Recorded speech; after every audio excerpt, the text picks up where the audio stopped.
Welcome back to the Flex Diet Podcast. I'm your host, Dr. Mike Nelson. On this podcast, we talk about all things to increase performance and muscle, improve body composition, do all of it in a flexible framework without destroying your health. Today on the podcast, we've got my good buddy from down under, Mr. Ben Mayfield Smith. And today we're talking primarily about hypertrophy. Like most podcasts here, it does wander all across that topic. And so we started off in the very beginning about his contest prep and progress, some of the kiteboarding stuff I was doing in fall. Then we get into a discussion of hypertrophy training. What are different types of training techniques you can use in client coaching, even specifics on volume and frequency, understanding muscle group responses. Can you do stretch-based hypertrophy? One of my favorite pieces of equipment I think is highly underrated, especially for hypertrophy, is the belt squat. Different training techniques, secondary factors in hypertrophy, single leg stability, and a whole lot more. You might have heard this podcast already if you listen to myself, Coach Phil Stevens, and Dr. Lonnie Lowry on Iron Radio. We had it broadcast on there also, and I wanted to put it on my show too because it was a great discussion, and I think you will learn a lot from it. So Ben is an Australian physique coach, competitive bodybuilder, co-founder of Matter Athletica, where he works with athletes and coaches on hypertrophy, training execution, and long-term physique development. What I really like about Ben is he's using a very evidence-based approach, but he's looking at all of the things that go into prep, especially on the physical and especially on the mental side, to make it a sustainable endeavor, which I think has gotten a lot better in bodybuilding, but there's still a lot of the old school coaching bros that are just like, for women, you just need to eat tilapia and broccoli, and for dudes, it's chicken and rice, and we'll just adjust how much chicken and rice you get per week. So nice to have a discussion well beyond all of that. Make sure to check out all of his great stuff at Matter Athletica and on Instagram at Ben Mayfield Smith. We'll put links down to both of those here so you can check out all the amazing content, all the wonderful stuff that he has put out. I've been able to chat with him and hang out with him in person a couple of times that he has been to the U.S., which is amazing. Sponsors today. Primary sponsor, myself. You can join the Insider newsletter. Go to MikeTNelson.com. Go to the newsletter tab, or we'll put a direct link down below in the show notes. You'll have daily information, totally free. Goes to your inbox. Try to make these as extremely useful, evidence-based, make them practical. Also try to make them entertaining as best that I can. So it's been described as not a really boring newsletter. I love a lot of my friends who do hardcore research stuff for newsletters, but man, some of their stuff even bores me, even if it's good info. So trying to make this as entertaining as possible in addition to great information. Also, check out my friends over at Rogue Fitness. They've got bars, racks, training equipment. You even pick up an Echo bike or a Concept 2 rower if you're looking for cardiovascular development also. And they make super high quality stuff, and it is an affiliate link. I do make a few bucks if you pick up anything from them, and they've always made high quality stuff. So check them out. Check out our friends over at LMNT, electrolytes to support hydration, training volume, and recovery. Again, I was talking to another friend last week about how, man, I seemed to 5 years ago missed the boat that just adding more fluid and electrolytes to just day-to-day living and training, my energy levels of myself and my clients are all much more consistent. And it's super easy to do, very tasty, no funky stuff in them. I've been using them literally every day since they came out. So check out the link below. Heads up, both the Rogue Fitness and LMNT link are affiliate links, so I do earn a commission if you choose to purchase through them. So it helps support the show, and it's at no extra cost to you. So without further ado, here's my buddy, Ben Mayfield Smith. Welcome back to to the show, Mr. Ben, or soon to be Dr. Ben at some point. How's it going? We're getting a little bit ahead of ourselves. We'll take the undergrad first. That's at some point Well, at some point, it's on the cards. At some on the point, cards. we'll see when that one is. But no, I'm going good. Like we are just talking about, I'm 4 weeks into prep. This was the end of week 4. Body's in a good spot. Just enjoying the process at this point. It's the best prep I've ever had. I don't want to say I'm early. I'm on track for what the coach wants. I'll get my feedback today for check-in and see what he says. But I'm very confident that we're on track with where we need to be. And I don't feel like a ton of shit right now, which is nice. So That's nice. yeah, it's always good at 50. I think we're 15 weeks out from show 1 as of Sunday. And yeah, it's just right now it's moving smoothly and nicely and no real complaints yet. I'll probably get Christmas off and have a diet break or a refeed and then go harder from there again in the new year. So no, I'm good. Finished uni for the semester. It's all happening. What do you think was the main difference with this prep? Did you do something different more in the off season, or any words of wisdom? Yeah, the biggest thing I think for me, there's probably 2 things in this off season particularly was I wasn't trying to chase fullness with food, and we kept body composition in my growth block relatively stress free. So what I mean by that is like blood pressure didn't go up too high. A faster blood glucose was in a good spot. I remain insulin sensitive. Aerobic capacity was nice. We got it to a good position. After I pulled out of my last show, I still kept dieting for a little bit, trying to get a little bit more sensitized and lean. So it just gave us this really good runway of almost like a rebound effect where there was a good rate of growth. We stayed inside that 300 to 500 grams per week without trying to just force food and force fat gain, which then once we started prep allowed time for, we're coming into a pre-prep phase. I was able to tidy up pretty quickly, pretty easily. And now I'm on the highest amount of food I've ever had in a prep. So it was kind of like, and I've been guilty of it before. A lot of people will chase food and just simply put up food and calories because that's what the off season dictates.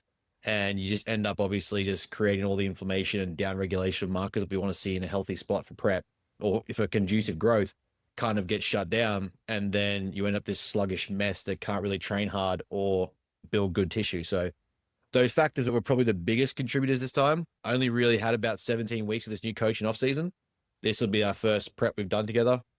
And so I was actually very happy with how it all went. And I'm actually probably more excited for our next growth block, looking at what we did in 17 weeks. I think we put on 8 kilos with probably 2 or 3% body fat gain. It was comparatively, yeah, it was nothing. It was the first time I was over 100 kilos with ab veins, with striations and lines. And so for me, it was like, yeah, it was a very good spot to be in for only a 17-week off season. So very keen to see what we do the next time when I've got 12 months off with him directly. But yeah, we'll get through this season first. Do you think that was pushing more volume or intensity? Did you do any different on the training side? Because it sounds like you were not in as much of a caloric surplus, correct? Yeah, no, I think we would have been 300 to 500 calories a day into a surplus. Really, it was nothing drastic. Like I was saying, I was very leaned into being hungry this off season. It was like, if you can handle the hunger or the food noise this off season, it will set us up for a very lean and productive prep, which will then reverse us out for a very lean and productive next off season, which is where I get more food, fuller, bigger, really start the growth block for the heavyweight division. Training wise, like I think more so I've been really trying to refine technical proficiency.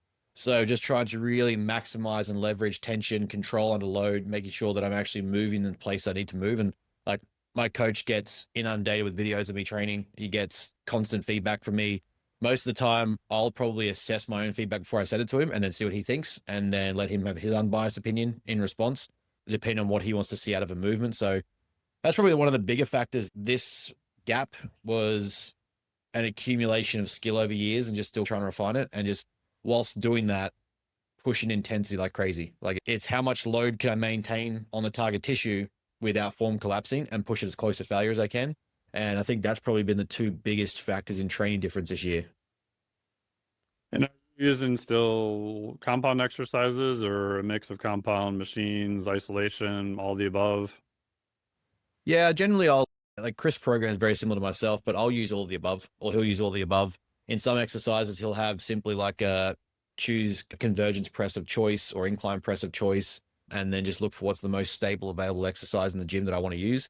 Sometimes it'll be like, I want this exercise in here at this order. Other times there's, like I said, there are machines available, isolations, just try to get the best bar path or mechanical tension on the target area. So it can be a mixture of some of my exercises will have a Smith machine incline versus a dumbbell incline. Just really trying to focus on what's going to generate the most stability and be able to allow me to leverage as much load as possible while controlling it. So I'm very much the same. I'm big on making sure that we have a variety of tools for the client and making sure there's a lot of ways to skin the cat. And a lot of time it's like, there's no, I know you're probably very similar yourself, but there's no one rule for me of I don't do these movements, or I don't do barbells, or I don't do dumbbells, or I don't do machines. It all has its time and place inside the program, depending on what we're trying to achieve, right? And you're from Australia, so you don't say skin the wombat, it's still skin the cat. I just had to check. These are important questions we want to know. They are very important questions. Unfortunately, no skinny wombats. I don't even know what that would happen if you did that. I don't know. I don't think I'd want to be doing that. I imagine there's some sort of federal crime to that. They're not quite they're not a national species, but they're pretty close. Okay. Do you use a rep cadence? Are you thinking? So one of the things I do is, in general, it's mixed, but I'd say in general, controlled eccentric, and I actually want a faster concentric as long as it's controlled, if at all possible. Obviously, under heavier loads, it's not going to happen, but do you do anything similar like that or do you do old school time under tension type stuff, or do you play with any of that? So I try to teach, like very early on, especially with new clients and for myself, is I'll try and use a 3 to 4 second eccentric skill development phase. Sure. So if it's a client that doesn't really have neuromotor control, they don't really have skill acquisition yet, they're not really training proficient, I'll really drive a 3, maybe 4 second eccentric as purely just a way to feel and stretch and load the muscle and just get familiar with what control feels like. Obviously, we get clients that might come to us from just their own bro training or previous training, and they'll just pump out a lot of different loads, and every rep has a different speed, tempo, control, range of motion. So most of the time, I'm really just trying to standardize cadence in all areas and make sure that the range is similar, the control similar, they're loading the length and the end position the same way, elbow position or bar path runs the same direction. And then with that, the time of the reps. So a 3 to 4 second eccentric. And then, like you said, I'll try and have them remove a little bit of momentum at the bottom of that 3 seconds. So I don't just want that spring reflex straight away. I want that sort of 3 to 4 seconds, a very quick 1 second pause, but I want to take it away and just almost stall the movement. And then, as you said, from there is where you want that explosive lift out of the hole, if you will, and try and use that to drive force. Because like you said, as the load gets heavier and they get better at moving, that speed goes away and really just becomes an ability to generate force and try and get the load up. It's not going to be a 1 second rep when they're doing a 100 kilo bench press, or depend relative to the person's size. But if we're getting close to failure inside a 10 to 12 rep scheme, you're probably not going to get a 1 second rep. You want to be looking at the contractile position is probably going to be a little bit slower than that. So the contraction phase is going to be a little bit slower than that. So for me, that's, like you said, I use that to try and teach rep execution and try and make sure that everything is standardized. So then we know as we get closer to failure, that velocity and that speed of the rep then becomes a dictating factor as to how close to failure we are. So I use a very similar system as yourself. Do you find some exercise or maybe muscle groups are different for that? So for example, one thing I found in more, I think, experienced lifters and even myself, if I'm doing one arm dumbbell row, which I like doing from a split stance, I do not know why people put their knee on the bench. Just for Christ's sake, put your hand on the bench, do a split stance. That is the most unstable position, but everyone and their brother does it. And I've never understood it. It drives me absolutely insane, especially under heavy loads. It's like, what's more stable, 3 points of support or 1 foot, your hand and your knee on a, anyway. But beside that, I find with that and even pull-ups, I don't know if it's just the lat or those types of movements, but I've gotten better results by doing a slightly faster eccentric, but still very controlled, versus a dumbbell incline bench press. I may actually purposely slow the eccentric down a little bit more. Any thoughts to that, or any other exercises you find in general? I don't want to say are the exception to the rule, or something you may modify a bit.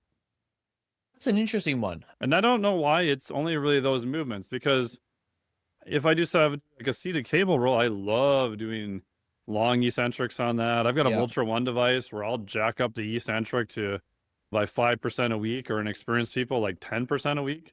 So you might be pulling at 100 pounds, your eccentrics like 140 pounds for 4 to 6 seconds. So I don't know. I just noticed it on one arm dumbbell rows, chin ups, pull ups, and I mean, for upper body movements, lower body, I guess, just varies a lot more. But I don't know why I've just gone towards that with those movements. I don't have any good rationale, though. Do you think that's a gravity based response for you? If we look at those I exercises, think they're it all kind of is. like, yeah, it feels like if you look at those exercises, the line of force and gravity from that, it makes sense. That's like the faster execution. How do you find at the bottom then when you get to the contraction? Are you more of a fast, what would be the word? A speed of contraction there is fast as well? Or are you simply, is that where it's slowest for you? Ideally, I like a little bit faster, but again, this is more advanced, and I like the scapula to come all the way out, so I'm getting everything Yeah. pulled at the end range of motion. Now, granted, that's after many months or many years of doing that. A lot of people still feel this weird thing to keep their arm in, and they're doing rows like this, which makes no sense to me either. But yeah, relatively faster, but yet controlled. Yeah. If you watch it from the side, it's not jerky, or there's not a lot of Yeah. tissue hopping. You're not impulse loading. Yeah, I don't know. And again, I think of it as if you watch someone who's really good at squatting, I'd say it's probably more for performance and bodybuilding. They tend to drop into the whole faster than slower, I would say overall. Yeah. But Yeah. they're very controlled. Like they can stop the load at the bottom under control and come back up. You watch it and it looks controlled and looks nice. Or if you watch someone who's inexperienced do that, it's, oh my God, your knees are going to blow out of your kneecaps. Don't do that. No, the Bottom out. speed may be the same. Yeah. I've never quite been able to figure it out, but I think it just looks more controlled, even though if we do velocity-based training, the velocity on the speed of the movement may be the same. Yeah, I've seen that very similar on squat patterns. You would think going by the exercise we just described that a hinge or like an RDL would make more sense in terms of the faster eccentric, but I think I've seen on squats many times with clients. I call it cannonballing, where they'll sort of cannonball into the hole. Mm-hmm. And like a lot of the time I'll try, especially on a hack squat, if there's a safety, I'll try the first few times if they're hearing that bang of the carriage through the safety, I'll use that as the, hey, we don't want to hear that sound. And I want to hear that I just want to like a pitter patter on that safety. So if you're hearing a bang every single rep, then we're coming in too fast. You're not controlling the eccentric and the bottom position, which is obviously where we want to be controlled. So I'll use that same sort of, I guess, without even realizing, identifying that same sort of marker that you're talking about and use that as like a, hey, we're coming in too quickly here. You can literally hear it. I want to take that away and have you actually come down slower. So I'll try and load to something like a hack squat quite consistently and still aim for the 3 seconds, but it's again, the velocity and the speed is roughly the same, but it looks quicker. Like, it might get like that bottom, like as you first come down, it's like 1, and then it's like 2, 3, hold back up. It's like that first initial third to half of the exercise is that the first second is so quick. And then those bottom 2 seconds is like, yeah, let's just slow it down there just that little bit more and hold the rep and then come back up. So I see the exact same thing in hack squats, pendulums, and squat patterns for sure. Yeah, and that's the same cue I use too, is just, this is probably the cue I've used, God, over and over is, all right, do the same thing, but make it quieter, or I don't want to hear this. Like for kettlebell stuff, that's great. I remember years ago, my buddy Adam Glass was here and guy was training at the time.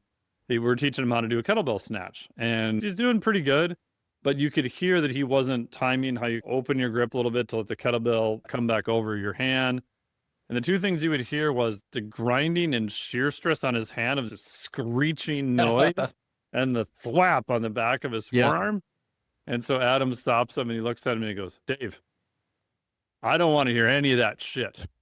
And he looks at him. He's like, what? That's your cue? He's like, yep, go. And it was crazy. After a few reps, he figured it out, but he couldn't articulate what he had figured out. And that to me was like, oh, external cues for a lot of things are so much more faster and effective. Again, there's a time and a place for maybe other stuff, but that's when I really went deep down the rabbit hole of, oh, that was cool. It's funny how simplistic coaching cues can be. Like nowadays, when we see like content on social media, Oh and God. we've got to be at this position and particularly this angle and degree of execution, the bar path has to follow this. And you're hitting a client with 20 different points of correction before they even get under a rep versus, hey, I don't want to hear that noise. There's so many like that sort of, as we we're talking about before with the skill acquisition phase, you give like a cue of, hey, I want this to take 3 to 4 seconds. You don't have to tell them why, but they start to feel why when they go, hey, suddenly I feel my hamstrings load better when it's suddenly the weight is heavier and I'm closer to failure because I'm taking 3 to 4 seconds to come down on this hinge as opposed to 1. And it's so easily recognizable in the client without any training knowledge. But all you had to say was, hey, I want this to take 3 to 4 seconds. Right now you're doing 1. Yeah, and that's what I've also noticed too, like RDLs. The 2 cues I use all the time is your eccentric is going to be 3 to 6 seconds. Yep. And just push your butt to that wall. Yeah. And I'm like, Yeah. go. And I'm like, yep. And then usually I'll tell you when to stop. And I just watch them on the side when their knee and their hip angle don't go anymore and they're just flexing at their back. I'm like, okay, stop. So that way they don't have to worry about how far they have to go or anything else. They just, or give them a target behind them, all that kind of stuff. But it's funny how just simple stuff can clean up complex movements. And it's not that the analysis a lot of times, even online, is wrong. But my challenge to a lot of those people is, okay, I want to watch you coach someone then. You may be 100% right on your breakdown, but can you translate that to make a human move better? And a lot of times it's a hot trash bin fire. That's the thing that I think is most missing in these contexts or in these areas of nuance on social media is how many of you can translate that from the articles that you've read and the research pieces and what you've seen in studies and the textbook and give that to people that have no training knowledge whatsoever. Yeah. Or have very minimal training knowledge, because that's going to be more of an indicative to me of your knowledge and your coaching capacity than whether or not you can tell a new client that the lat loses leverage after 120 degrees of the shoulder. I don't know what person needs to hear that or what benefit they get from stopping their lat pull down because, hey, no, we've gone past 120 degrees. I'm not going to do this for my lats anymore. Just let that person train, tell them what they should be feeling or what's going to happen or how they should feel it. I guarantee they get a better result. But yeah, that's where that nuance lies right now in the social media rage bait, clickbaity world, which is how can I call this person's content out and challenge their coaching style and blah, blah, blah. But reality is most of them can't translate it to a client in the real world. And even the lat thing, I have some serious disagreements with that. I don't disagree with the biomechanics of it. I sometimes, or all the time, I do disagree about that being the only thing you're going to do for your lat.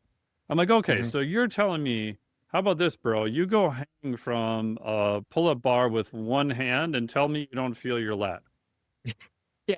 I'm like, yep. Oh, but that's a horrible, I'm not saying that's the best angle of pull, and I'm not saying this is the best exercise for hypertrophy, but I just sometimes feel like we've extended the research a little bit too long. And again, I use that movement all the time. Shout out to Chasm and N1 and all that stuff. I like it. I think it's cool. I think it is a lot of times an improvement on what was done before. My argument is that I think people have taken that information as, well, this is the only way now. I'm like, last time I looked, your lat attaches way down to a whole bunch of shit. It's normally stuck to your fucking rib cage. And so any movement to drag that scapula above at a time, I think is actually beneficial. But everyone's like, oh, but you don't train for hypertrophy. I'm like, no, I don't really per se, but I train a lot of clients who train for hypertrophy. Even with that statement, right? Like the thing that, and I know appeal to authority or appeal to size is a logical fallacy, but there's been so many bodybuilders that are 250, 300 pounds on stage that have done chin-ups, lat pull-downs, overhead, behind the head. Like for your statement to be factual, you'll be implying that drug load is the only cause of hypertrophy in the back. Otherwise, those exercises are irrelevant. But we know that drug load is not the only stimulator of hypertrophy because then everyone taking drugs would be 120 kilos and they're not.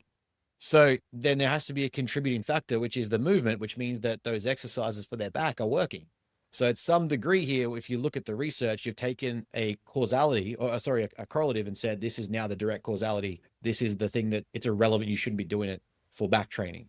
But again, you just have to look at these big guys. I know it's a logical fallacy and someone will probably say that, but if that were to be the case, we wouldn't be seeing these monsters doing chin-ups and vertical lat pull-downs with these monumental backs. But they have them and they do those exercises. So something here has got to give. And I think one of the things that, correct me if you disagree, but when we look at research, or I say when people are looking at research, they misconstrue what might be a loss of leverage as an absolute reduction. And Correct. this is no longer like, at this angle, absolutely nothing here happens. Yeah. And it's like the muscle goes away and just says, fuck it, I'm done. Right? Like, in what world does the back completely shut off because I've gone here? Like, all you have to do is jump on a lat pull down or a chin up or like a high row, do the exercise and tell me you don't feel your lat do something. Yeah. It's like, it might not be optimal. And this is where I think the world's got away in terms of the hypertrophy research and training. We've looked at optimal as the only way. And if it isn't optimal, it isn't effective. Yeah. And we both know that's not true. But when you get to that sort of research, such nuanced complexity, it then just becomes this, well, my thing is the best thing. And if it's not optimal in the research, then it has no place in a program. And that's where I think a lot of this kind of comes undone. Yeah. And I don't really participate in any of these arguments online, partially because I don't really care all that much, to be honest. And you have your own clients. I have my own clients, and yeah, I did a master's in biomechanics, so I have a pretty good idea of vectors and force and all that kind of stuff.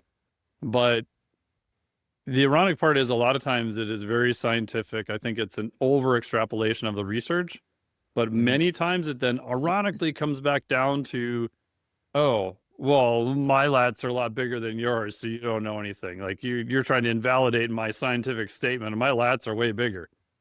And I'm like, okay, but you were just arguing that this is the science and this is the only thing that matters. And then 5 paragraphs down, you're doing the direct argument of the thing you said you hate. And I don't know. And then, by the way, if you point that out, they hate you more. So that didn't go over well. So, yeah. Yeah, I think I got into one of those arguments and I was like, oh, this isn't conducive to anything at all. This literally, this person has no intention of looking at my position. They just want to argue for right. And we both know in good faith that is the worst way to construct an argument, and it's completely redundant. Yeah. And I feel like it's just not all of them, but a lot of them just want more followers. And it's, they're literally just making you consciously incompetent, whether that's true or not, because then they'll be like, oh, you must have all of the answers then. If I didn't know how to do the optimal lat pull down with my left side with adding flexion at the bottom to hit the fibers here and there. Again, I think that can be useful. I do use that movement. I like it. Yeah, I don't know. It just seems like it's a circle with no one wants to think outside of the box. Again, a lot of it is just parodying one thing versus the next. Someone will come up with something that is semi-useful and then everyone will either love it or hate it. I don't think Dorian Yates ever did that exercise, and it's some pretty big lats. And you could argue, I could be wrong, they weren't genetic. Like you look at his earlier shows and his later shows, whatever he did seemed to freaking work pretty darn good. Yeah. It's like, and I know people dismiss the appeal to size, but at some point you have to look at them and go, well, what were these guys doing? Because it worked. At some point it worked. So do you think, my argument has been for many years that with strength stuff, we've got pretty good data. Said principle works, right? Specific adaptation, imposed demand. If you want to get better at a deadlift, you probably should freaking deadlift. You probably should freaking deadlift as much as you can get away doing and recover and keep good form and not get injured, etc. But hypertrophy seems, there's literature showing as low as 30% of 1RM, which is originally Nick Bird stuff.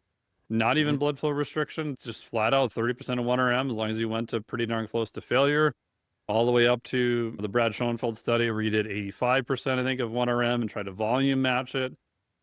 For all of it seems to work.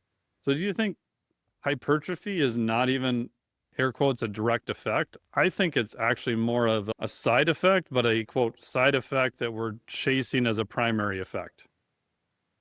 Yeah, it's almost like a byproduct of layout and execution. Byproduct would probably be better. Yeah, it's like a byproduct of layout and execution, but it's the primary mechanism we're chasing to happen. Right. But it's an interesting one because I think, again, when we look at it, like the research does, as you stated, it shows 30%, but let's look at the execution, right? To get 30% of 1RM and try and chase hypertrophy, you're probably pushing 30, 40 reps in a set, right? Or you're chasing volume. Yeah. And then you extensions on that. So yeah. Exactly right. And you're not going to be doing that with a back squat or like a loaded RDL trying to do 40 reps in a set and doing 10 sets over your workout. It's just, it starts to look at, and this is where I think the research is, or people aren't extrapolating the research correctly. When we look at the signaling for hypertrophy, it is present.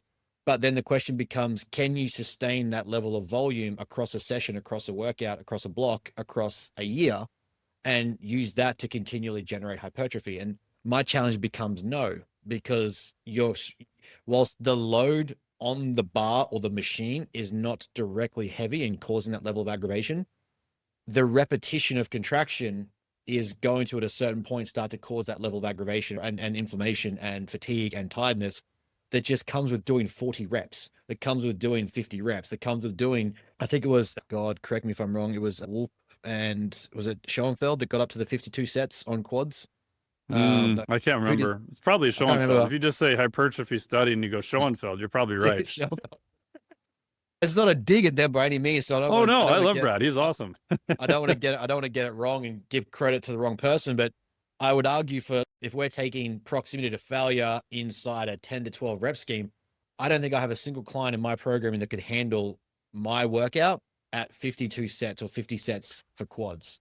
It's just not feasible, right? So to me, it's, those things are possible, but then it becomes what's logical and what's actually feasible for an individual. So yeah, in the data, as you said, these numbers and these ranges are possible, but the next question then becomes, is it logical? Is it logical to give someone 52 sets in a week for quads when I could probably give them 20 to 25 and make that a very close proximity to failure and continue to assess the recoverability landmarks and see how they're actually adapting and if it's worth that volume?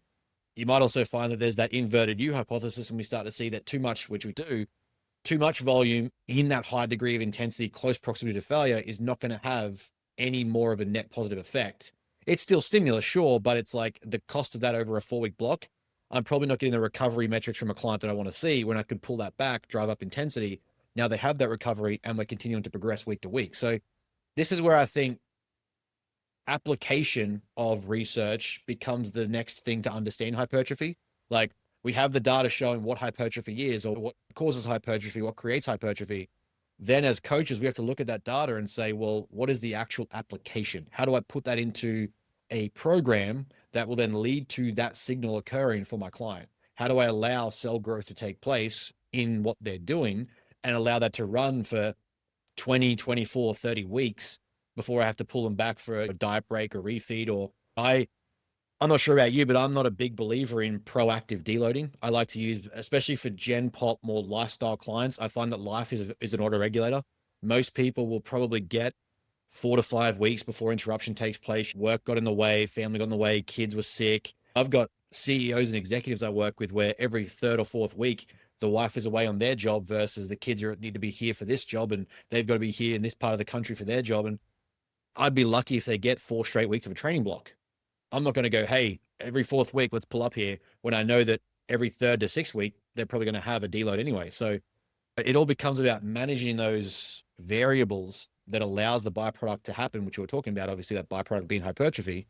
And how do we construct that into a program? I think that's the next step of hypertrophy that we miss out on when people read the abstract and the conclusion. They go, this is hypertrophy, it has to go into a program. Well, no, you're looking at one driver of hypertrophy. You're looking at one execution that causes hypertrophy, but does it have a place in the program your client needs? I think that's the next step. And I'm curious how you see that, but to me, that's what I think lacks in a lot of those sort of nuanced discussions. It then becomes, to me, well, even if what you're saying is true, where does it fit in the program for this client who doesn't have the time availability or doesn't need mesocycle like you've laid out, who doesn't need these factors that the research is showing? I don't have a single client where I'm thinking, hey, their shoulders need 52 sets this week. Yeah. It's just not happening. Yeah. And I don't think people understand how much work that is until you actually try to do it and make it somewhat high quality. Like, probably 2 years ago, I ended up doing a lot more lower body quad based work because I was having some knee pain and was trying to get ready for skiing and snowboarding and kiteboarding. And on kiteboarding, I was probably trying to land too many jumps at too fast of a speed, too hot, that I probably should not have been. So that was probably my biggest mistake. But I thought, okay, I'm going to go to the gym. Like, I've done squats and deadlifts and all this other stuff. But what if I just do, air quotes, more bodybuilding, power building, whatever, on quads? This should be pretty good. And I remember the first day I did the belt squat. And so I'm basically going all the way down to the bottom, because if I get squished off a kiteboarding jump, my ass is going to end up by my ankles anyway. I might as well train that Makes range sense. of motion. And I'm going to push my knees as far forward as I can to shift more load to my quads. I can flex forward at the waist a little bit because it's a belt squat. I remember being ungodly shocked at how weak I was in that position. I think it was like 50 pounds or something I had on the thing, and did like a set of 8. And I'm like, oh my God, this is horrible. I'm like, because I've rarely put myself in that position. The posterior was fine, etc. So anyway, I ended up doing this thing where I took 6 months and worked up to, I think, 8 or 9 sets of belt squats. And I do 3 to 6 sets of hack squat, a little bit of single leg stuff, and some leg extensions like curls. So I think the total came out to be anywhere between 25 to 35 sets. And that would routinely take me to do moderate quality, about 2 hours. And then the thought of and I actually had to cut back from that volume over time, but the thought of even doing that twice a week is just completely not exciting. Could I maybe pull it off? Maybe, but like you said, I couldn't do hardly anything else then. Yeah. Like, my total of what I was doing on other things would have to be like well below or well at maintenance. So I think that's the thing that people forget, that if you have a very specialized case, that might be useful, but people try to do that in addition to what they were doing before and what they were doing for everything else. And I think that it's the old question of, can you versus should you? Like, if someone put a gun to my head, I could probably get through it, but I guarantee my knees are going to be pissy. I'm not going to be happy. Yep. I'm probably not going to make progress, because strength was more my goal than was hypertrophy per se. If I get some hypertrophy, that's great. But again, back to, what is the goal? What is the cost? What are you trying to do? And we don't have, maybe for volume, we've got enough meta-analyses and stuff for dose response, but on more of a single muscle group thing, maybe you're of a different opinion. I don't think we still even have a good idea of the dose response for it. I know there's a fair amount of people who've tried to look at it, but I don't know. I still feel like we're very early days in that type of stuff. No, I agree. I think, again, the other side is what we're extrapolating from certain studies and then trying to generalize it to every muscle group. The quad volume range was crazy, right? But imagine trying to do 52 sets on your pecs. Or imagine trying to do 52 sets on biceps. Like, you'll just straight up tear the insertion at some point. It's not going to happen. Like, there is no way you're finishing the week with your arms going, I did 52 sets of biceps. It's too small a muscle group. The way that they load best in lengthened range, the way that they feel when you're starting to cramp up and your body's getting, it's just not happening. So for me, like, I just don't think we have the wide array of literature yet on every muscle group, and we know it's hard to get certain muscle groups to show up. And we know that ECGs only show certain things, and people are, this is explaining this. And it's like, nah, is it? The volume is messy too. Yeah. It's not, this muscle's on or off. It's like, have you ever seen a real ECG, and I'm not an ECG expert, but I've did a little bit of it. It's fuzzy as hell. Like, it's still good. It's still useful. Yes, you can make conclusions from it. But again, I think people think, look at the muscle. It's completely on and it's completely off here. It's like, that doesn't quite work that way. Yeah. Exactly. That's where I think the literature is, for those that know it. And I'm not, by no means, and my degree is clinical psych. I'm just an evidence-based coach, I would say. Yeah, you're a good educated meathead. Yeah, exactly. I'm an intelligent bro. Yeah. But the understanding is like, how do I take the research and apply it? Whereas some people, because they don't have that analytical background, will take the research as absolute.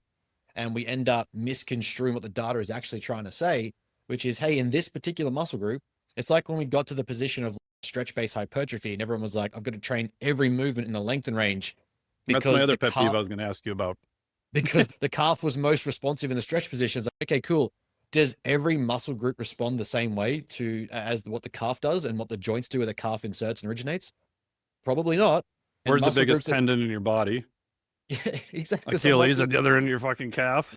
exactly. So you're getting these kind of like these studies where, these things are being shown and you're then going, okay, well, that must be every muscle group. And I think that's where we get so caught up and it gets misunderstood or blurred by people who perhaps, and it's not even an insult to them.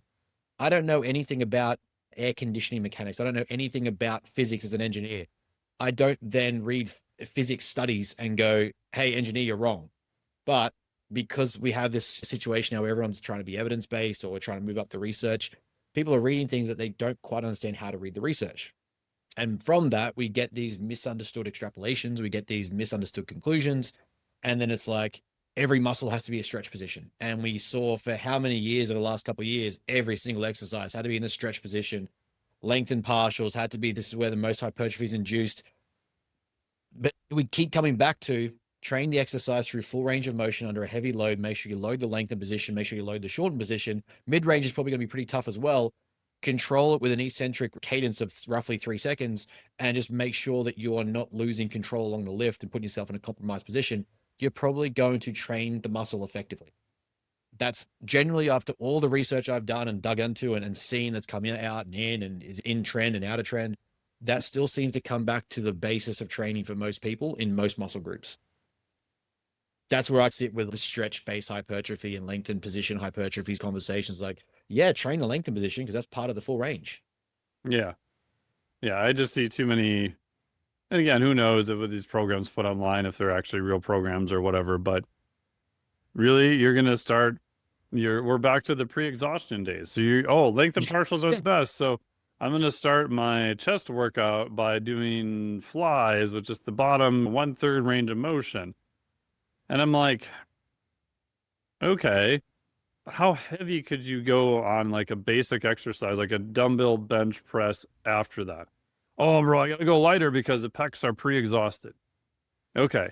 Yeah. So if volume is one of the big drivers of hypertrophy, which I think you'd probably agree, if I do that exercise later, I can do a lot more volume by not doing it first. I think I'm not going to do it first or have this be like half of my freaking program because by definition on those partial lengthens, you can't go as heavy of a load.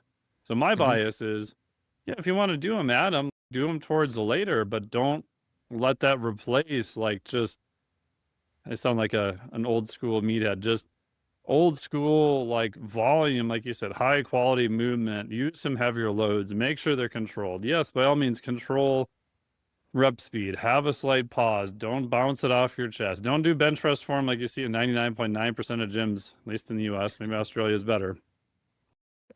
I think you'll make a lot more progress and then push overload on those exercises. Shocker, you should get stronger on them. Like even drugs aside, all the top level, both male and female natural bodybuilders I know, they're pretty freaking strong. Like they're not power lifter, elite level strong, but I actually can't even name an exception of who I would say, yeah, that person is pretty weak for being at that high level. I don't really even know an exception. I'm sure they exist. Like some of the guys I've trained, they were doing trap bar deadlifts with over 500 pounds for 8 clean reps. If they would do bench press, which they didn't always do, 225 for reps, 235 for reps. And again, their goal is not to be performance at all. If you said, hey, I'll have you trap bar deadlift 135 and we'll add 5 pounds of lean mass, they would start doing it the next day, right? They're not chasing performance per se. They're chasing hypertrophy. But it just seems like we've gone so far the other direction. You go back in time, look at the weights Arnold was lifting, Franco and all those guys, like they could move a fair amount of load, right? I just feel like that basic as it is principle sometimes gets lost in just do more length and partials. That's my little soapbox tyrant. The only I love it. I love it. That's exactly what we're here to talk about. The only time I see, and you touched on it very early in the chat, which was the said principle, right? The only time like where I look at specificity early in the program like that is if I'm trying to literally drive a volume towards a particular target area.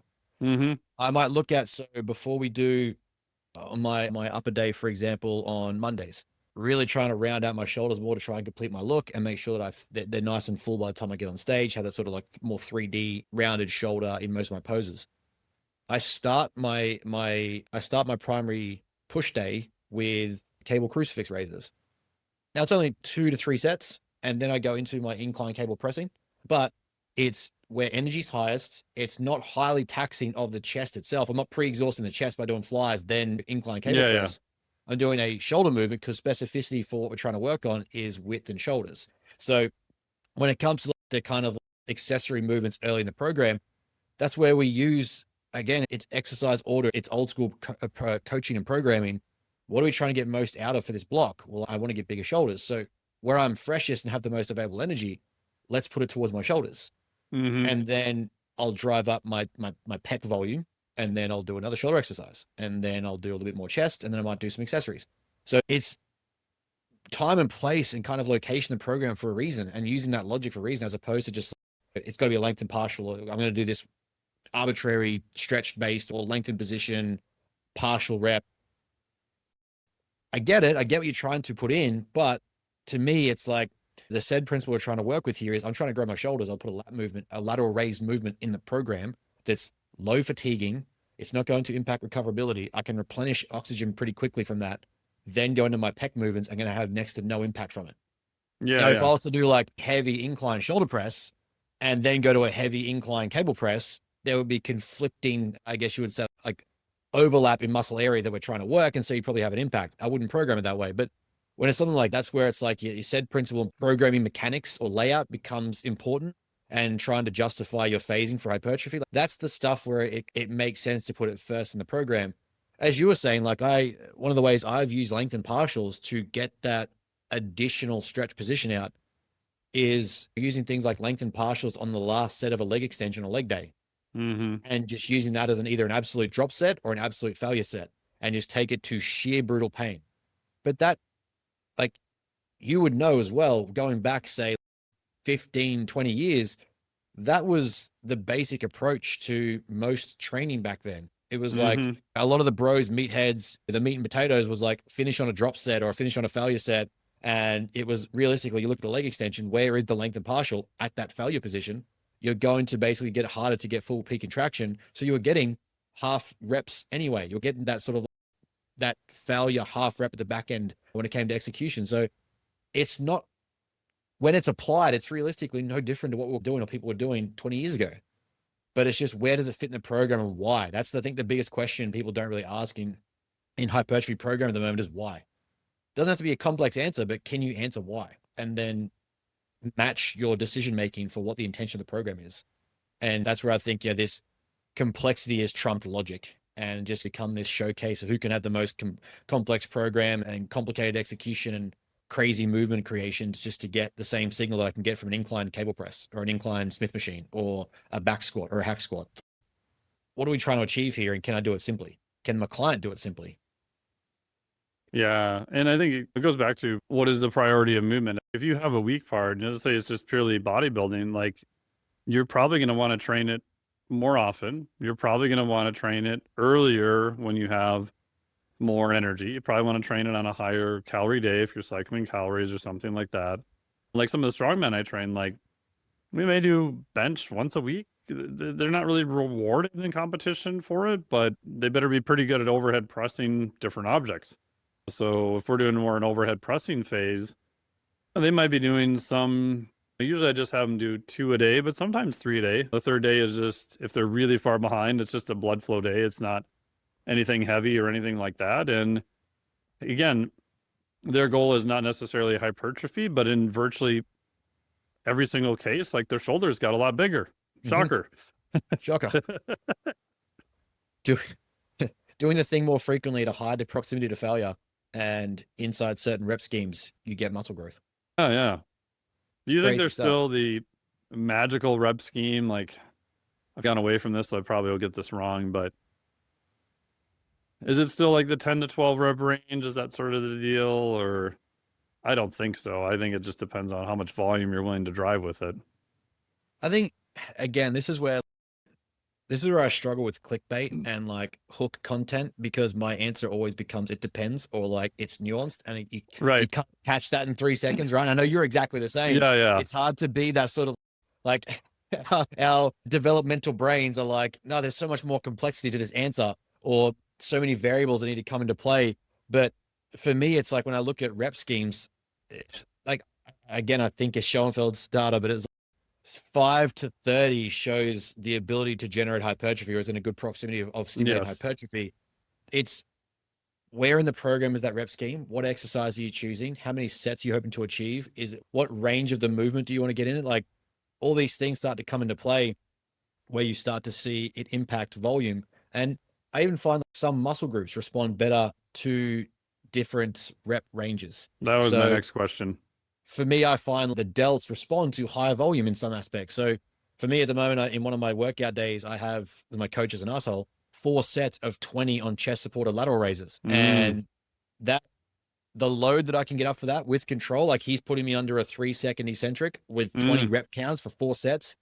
Like it responds like crazy. The pump I have, the volume, the fullness I feel in my delts, crazy. It feels insane. It hurts like hell when I do it. So I find that even different muscle groups, or maybe even exercises, have rep schemes that are more logical. I'm not going to do a 4 to 6 rep count on a leg extension, but I am going to do at the back end of the program, probably 12 to 15 or 15 to 20, maybe even 20 to 25, because it's a low impact exercise. It's externally stabilized. I'm able to generate high degrees of load. And if it's the back end of a program where I know the client isn't going to be strong anyway, I can get a pretty decent volume out for the rest of the session and protect their joints and still get a good degree of intensity. Everyone can take a leg extension safely to failure. So I know that I can go 15 to 25 in there and say, hey, balls to the walls, don't stop until it's like you can't do another rep. I want rep velocity to be like a 7-second count before you finish the rep. That's when you know you failed. That's very easy guidance to give someone and very safe to give someone, and it's going to drive a shit ton of stimulus. So I think the magical rep scheme, like I tend to stick inside 6 to 15. Depending on the block and some exercise outliers, I'll probably go from 15 to 25. But there's some exercise where it's like, what is the average? Like it might be 8 to 12. So I guess the average is like that old school number of 10, right? 3 sets of 10, but it might be 2 sets of 8 to 12 with a back off set. So you still get inside that range. But again, it's such a nuanced answer of where in the program, what exercise are you choosing? What's the set specifier? Is this trying to be a top set back off? Is it trying to be an intensifier, giant set, drop set, cluster set? What are we hoping to achieve out of it? Where you then start to look at what your rep scheme actually is. But at the same time, I'm not going to have someone try to do an RAR or an RPE load of 8 and then give them an incline bench press of 30 reps. I'm just not going to do it.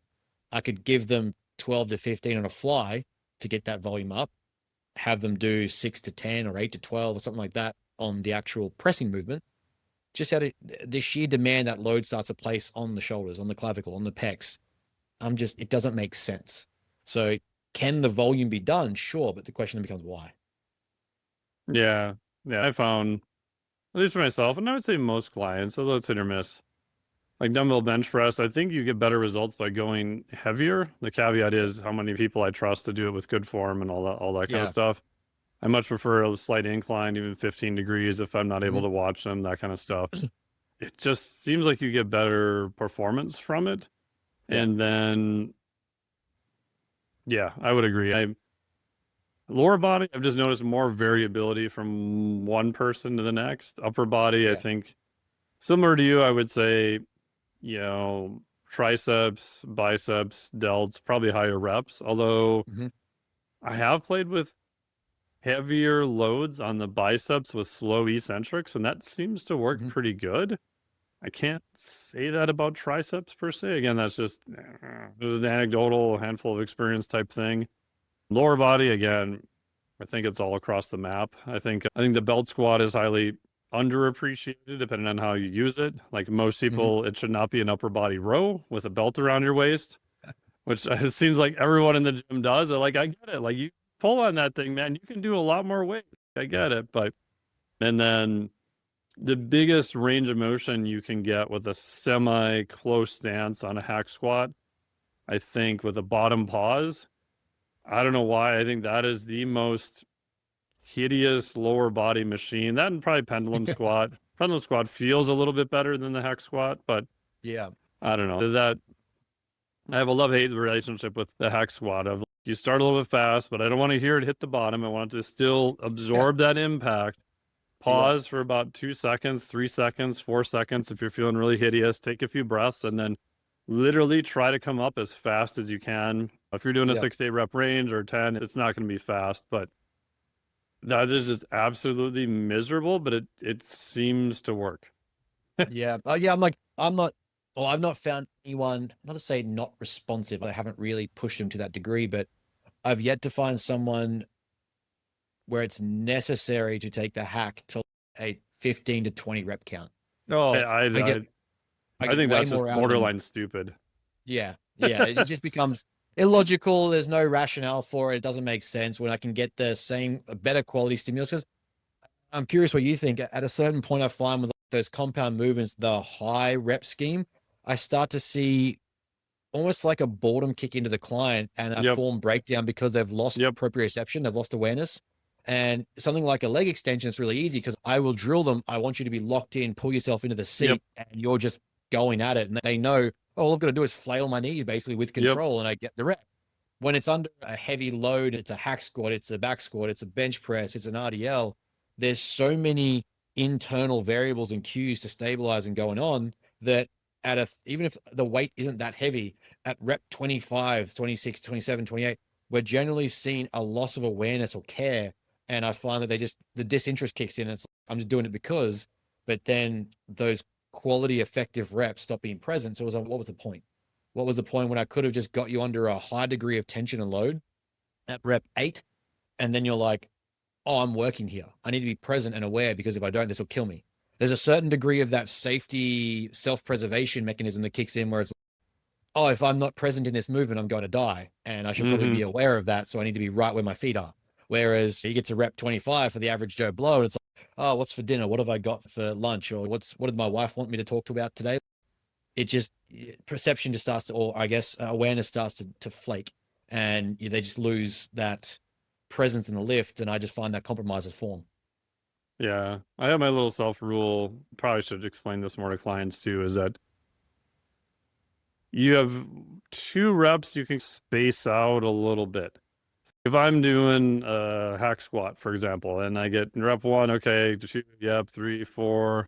Oh, what's for dinner? Did I let the dog out? Did I leave the stove on? Oh shit, okay. And then rep 5, if I space out again on rep 6, like for me, like that's it, I'm done. Like I may add another set, but I just feel like the risk to reward for me personally isn't there. Would I probably be okay? Probably, but I don't, because to me, it's just not worth the risk if it's happened twice already. Where I do think that's less likely to happen on heavier loads because it's a weird paradox. There probably is more risk because of the load, but I think your body's ability to pay attention is higher because of it. How many powerlifters have gotten injured with their warm-up weights because they just weren't fucking paying attention to shit? Yeah. So I do think there is some truth to that. Yeah. It's a degree of, I would call it almost like a neuromuscular awareness. Body, you have this whole body awareness because especially if it's a very heavy lift, like you're doing a heavy hinge, heavy squat, heavy overhead press. Generally, we want to see force generation from the ground up, right? Through from the floor, push into the floor, generating that kind of like kinetic chain and line of force. So the whole body needs to be locked in. If there's a slight, there's a kink in the chain at some point, I often refer to it as like the way I describe it is like the body will pretty much break at the weakest point. So if you have a weakness where if it's not paying attention, you're not paying attention, it's not turned on, for lack of better words, we're probably going to find that's where you slip up in your lift. So if you're not whole body aware of the exercise, under load, it's going to show and you won't be able to do it. So to me, it's like there's that kind of that almost neuromuscular awareness where the body's like, hey, everything needs to be on for this. And it just forces you to be present, because once you get under the load, if you're not, it's very quickly going to make you. And then you decide from there whether you're actually paying attention in the set or not. And like you said, if you're rep 2 or 3 in and you're already like you're drifting, there's probably no point continuing because it's going to be, at some point, it's going to be detrimental. But I find that for most people, that heavier range forces you to be a lot more present in and more intentional. And that is more preservational than if I go heavier rep schemes and you just like flailing around. Yeah. Yeah. Awesome. I'm curious before we wrap up, Yeah. I'm curious what your thoughts are. Like, I know we're kind of talking about hypertrophy here, and we know that mechanical tension is the key driver to hypertrophy and what we tend to find in the research. Given MetFlex and the way you guys teach things, which I love, guys, do it if you haven't done it yet, is how do you view like secondary factors that lead to the byproduct of hypertrophy? So when I say secondary factors, the thing I consider is you get most people in the argument, and again, we don't really bother with it because of what's the point, but mechanical tension is the only way to drive hypertrophy. And that's correct. If we're looking at the direct signaling of hypertrophy, that is what causes it, right? But then we get to what I would call secondary or tertiary factors, which is what leads to the ability to train to that position to get the stimulus of hypertrophy. So things like aerobic capacity and training. I think this is a big one that people miss in their off season, which I alluded to at the start of the chat. Something as simple as aerobic capacity, my ability to replenish oxygen between sets or even during my set between reps. If I have a very poor ceiling of aerobic function and I can't get oxygen in, I'm not going to be able to get to that threshold of stimulus of effective reps that then allows me to signal hypertrophy to grow tissue. So I'm curious how you view, I guess, that realm or term of secondary variables to hypertrophy, the things that it's kind of like looking at micronutrients and macros, right? What are those secondary, tertiary factors that allow the signal of hypertrophy to take place within the realm of training or recoverability? Those things where it's not directly the causality of hypertrophy, but it is absolutely part of the equation to make it possible. Oh, that's great. This could be a whole freaking podcast, but I'll keep it super simple. So number one, I do think aerobic base is limiting more often than what people realize, both from ability to do volume in training to the ability to accumulate volume over the course of a week to the ability to just recover. Right? Because most of your baseline metabolism is your aerobic system. The faster developed your aerobic system is, the faster you can get back to baseline. If you get back to baseline, you can go train again. You've probably added more muscle. You've recovered your strength, etc. If you believe volume is a primary driver, that allows you the capacity to add more volume. It's just like if hypertrophy is how much fluid is in this container, I'm making a bigger container, right? Also by adding muscular strength, I do think can be a rate limiter. So adding strength increases the size of that container to put more water in. The other one I think, which is highly underrated, is the right muscle doing what the right muscle should be doing? It's amazing how often I muscle test clients and their glute max doesn't even know what the hell it's supposed to be doing. Their lat is not working. They're running their bicep flexors instead, and they've got tendinosis in their elbow, and they can't figure out why. And their lats are so small, and they can't figure out what's going on. I'm like, do you ever really feel them during exercise? No, they just feel bad. They feel crampy. You do a manual muscle test on their lat, and you can just pull their arm out of their side all the time. It's like, well, until we get the right muscle to neurologically fire, again, it's not saying it's off, not saying it's not working, but if we can get that signal to the muscle to be better, then your, again, potential to use that muscle is a lot higher. I can give you tons of case stories where we've been able to do this with hands-on stuff. And a quick one, guy came over to deadlift 315. He's like, it's low. His knees were very forward. He's like, I still can't get back behind the bar. It was more of a powerlifting stance. Brought him in, did a bunch of stuff on the table. Hamstrings don't work well. Glute max doesn't work well. Lats are okay at best. You get everything working the way that it should. 45 minutes later, back to the gym. Had him warm up. Hit the same way, 315 for 3, but it was much faster. And I didn't give him a single cue. I just said, okay, deadlift, feel comfortable, work your way back up to 315. And his shins were actually vertical, and he was way behind the bar. So it looked completely different. It looked like more of a clean stance, clean deadlift stance to more of a powerlifting stance, even though his goal was to do it powerlifting style. Calls back the next day. He's like, oh my God, bro, I only did like a few sets. My hamstrings and glutes are so sore, right? Because now he's getting more mechanical tension through that muscle group. Again, just by changing the input of the nervous system. Obviously, nutrition, make sure you have enough fuel to fuel your training, protein, all that kind of stuff. I do think there is something to high-dose essential amino acids, even though I'd say the literature on that is extremely mixed. But we Mhm. have seen in very high stress situations, especially dieting, I think there is something there. Even in, was it military people? I think it was from Arnie's lab, 40% caloric restriction, I think. They beat the shit out of them. Like, I think it was 15 grams of essential amino acids basically was able to save muscle protein synthesis. So even in very harsh conditions, now you could argue maybe the amount of protein might have been able to do it too, possibly, but that's something I think we'll find a lot more research on. And if I were to Mhm. bet money, I think might be useful in and above moderate to high levels of protein. And obviously sleep recovery. And I would throw into there just your ability to downregulate. The strength athletes in general are very poor with this. Bodybuilders are also, like, once you're done, like this could be between set, this could be between, again, training days, one day to the next. Like, just have the ability to downregulate, turn off, increase Mhm. parasympathetic tone. It'll help your recovery, whether that's central or peripheral or probably both. Helps your sleep, helps everything else, helps digestion because you're not diverting blood Mhm. flow from your gut all the time. A lot of self-reported IBS stuff, just digestion without a formal physician's diagnosis. We've gotten pretty good results by just getting them to chill out, do some specific stuff. Again, what Mhm. also helps chronic parasympathetic tone, vagal tone, aerobic training. So Mhm. yeah. Yeah. Anyone you would add to that? No, no, I think that pretty much covers it. Like you then, God, you could write articles and break You down could each one of argue, those. argue micronutrition, fish oil. There's tons of rabbit holes you can go down for sure. Exactly. Like you could get lost in it. But I think, and it was kind of like my the premise of my main point was that when we look at hypertrophy, it's like hypertrophy is the overall arching thing that we are trying to achieve.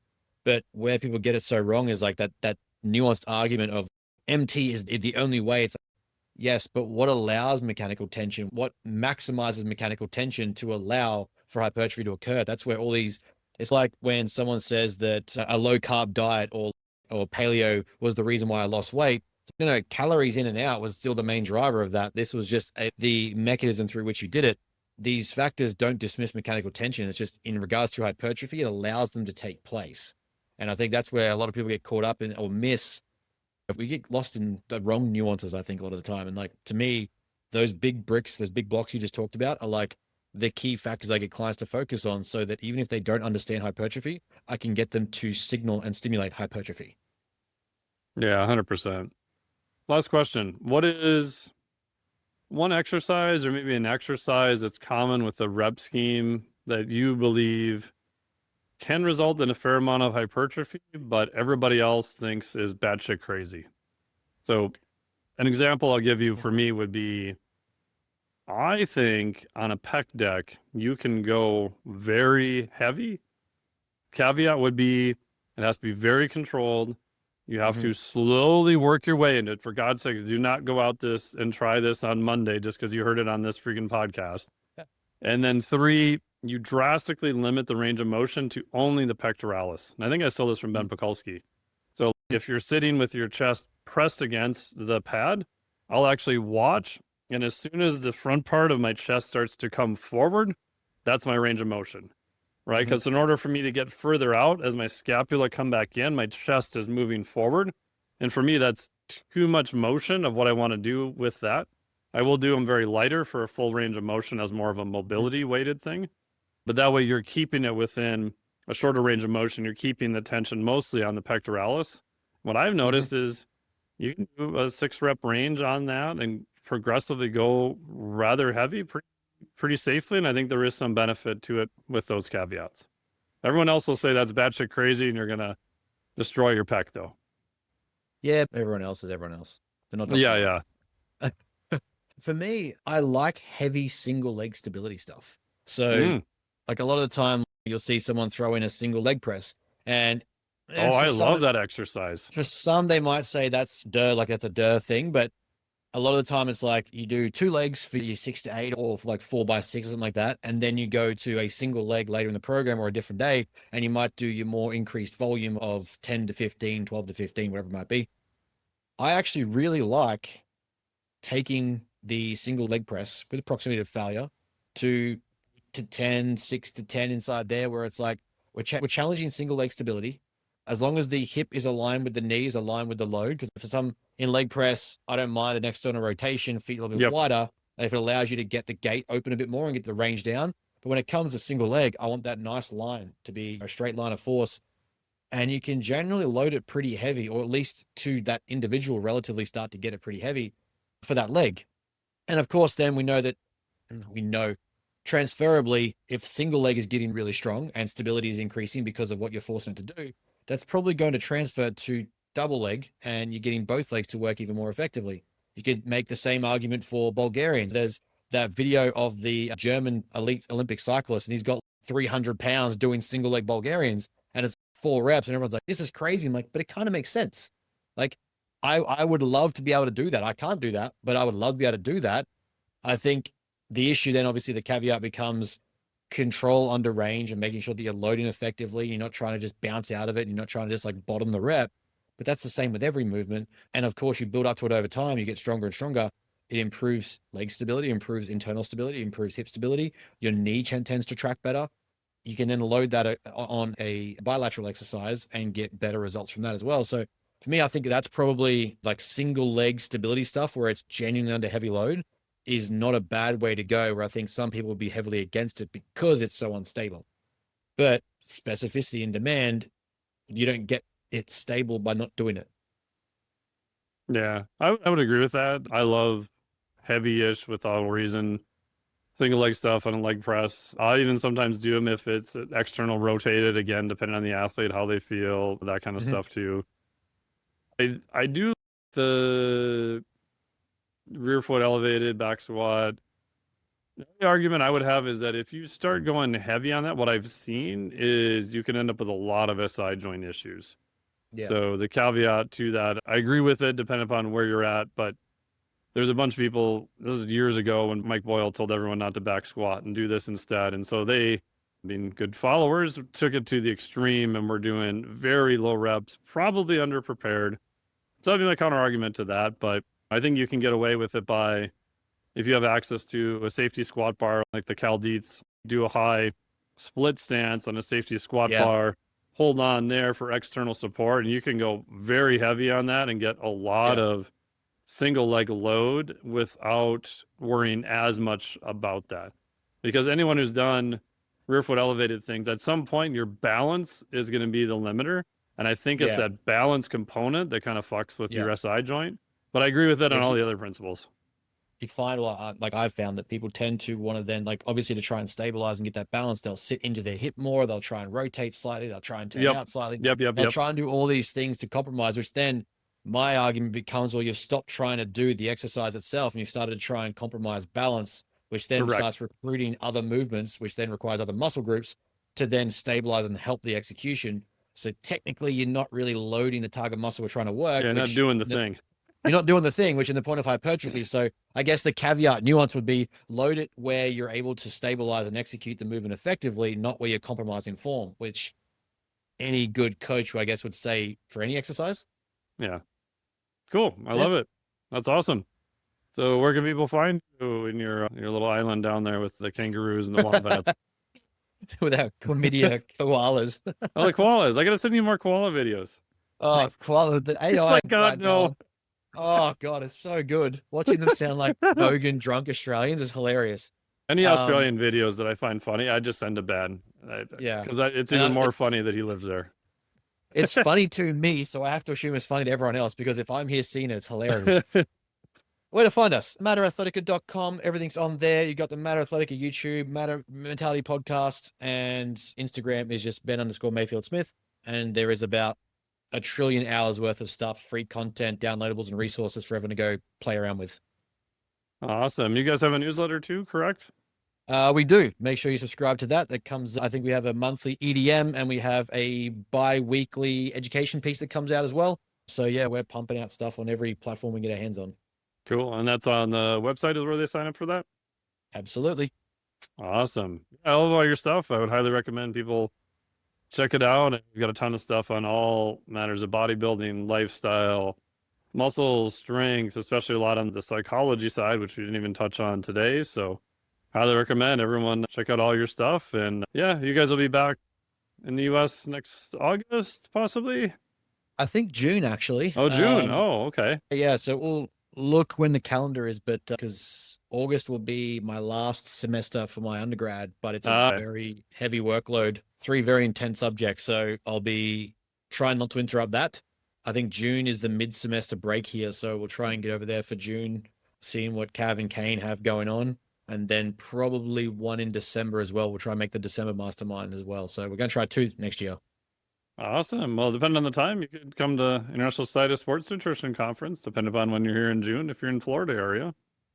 See, we got to come to Florida. We haven't been down there yet. Yeah, it's not bad. I love visiting Florida. No offense to people who live in Florida. I would not want to live there, but it's fun to visit. Allie, Florida's great. Allie, no. Allie, Florida's great. We'll visit you at some point, but no, we're not moving. Cool. Awesome, buddy. Thanks for having me, sir. Appreciate it. Yeah, thank you so much. I appreciate it. And I'll let you know once this is out. We'll send it out to Iron Radio, and I'll send it out on my podcast at some point too. So awesome. Cool. See you, buddy. Thanks, guys. See ya. Bye-bye. Thank you so much for listening to the podcast. Really appreciate it. Huge thanks to Ben for coming on the podcast, talking about all things hypertrophy. Make sure to check out all of his great stuff. I think he's even got a newsletter up and going now. Tons of stuff on YouTube, Instagram. Really, really great stuff. I think you will enjoy it quite a bit. So big thanks to him. Always wonderful to chat with him. And thank you for listening to the podcast. We really appreciate it. If you could drive us a little review, some stars, download, share, all the great stuff to help the old algorithms, to help promote the show. Again, is really, really appreciated. And if you want to show more appreciation, you're looking to pick up some electrolytes, check out our friends over at LMNT. I'll have a link down below. I've been drinking the lemon one lately, my favorite, although I'm drinking the raspberry one right now. And then if you're looking for training equipment, check out our friends over at Rogue. You can get everything from the Echo Assault Bike to a Concept 2 rower. They've got literally whatever you need for lifting, bars, bumpers. I really love the high tempo bumpers if you're looking for something for your gym, especially for strongman training. They're not quite the best for Olympic lifting because they do bounce a little bit, but I've had those for 6 years now, and I beat the crap out of them, and they still work real good. So check out our friends over at Rogue. Both of those are affiliate links, so do make a little bit of dinero from them when you pick anything up via the affiliate link. Also, my newsletter, if you want daily information on this topic and many others, go to the newsletter link below. You'll be able to get on there completely free, and we'll send you a free gift. Thank you so much for listening. We really appreciate it. Talk to all of you next week. Hey, what are you doing? I dropped my gum. Hey, lady, would you toss my gum up? You could have taken it under the wig first.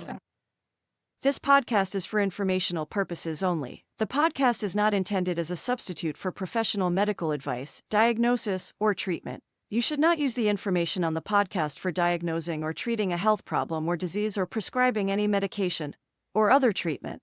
Always seek the advice of your physician or other qualified health provider before taking any medication or nutritional supplement, and with any questions you may have regarding a medical condition. Never disregard professional medical advice or delay in seeking it because of something you have heard on this or any other podcast. Reliance on the podcast is solely at your own risk. Information provided on the podcast does not create a doctor-patient relationship between you and any of the health professionals affiliated with our podcast. Information and statements regarding dietary supplements are not intended to diagnose, treat, cure, or prevent any disease. Opinions of guests are their own, and this podcast does not endorse or accept responsibility for statements made by guests. This podcast does not make any representations or warranties about guest qualifications or credibility. Individuals on this podcast may have a direct or indirect financial interest in products or services referred to therein. If you think you have a medical problem, consult a licensed physician.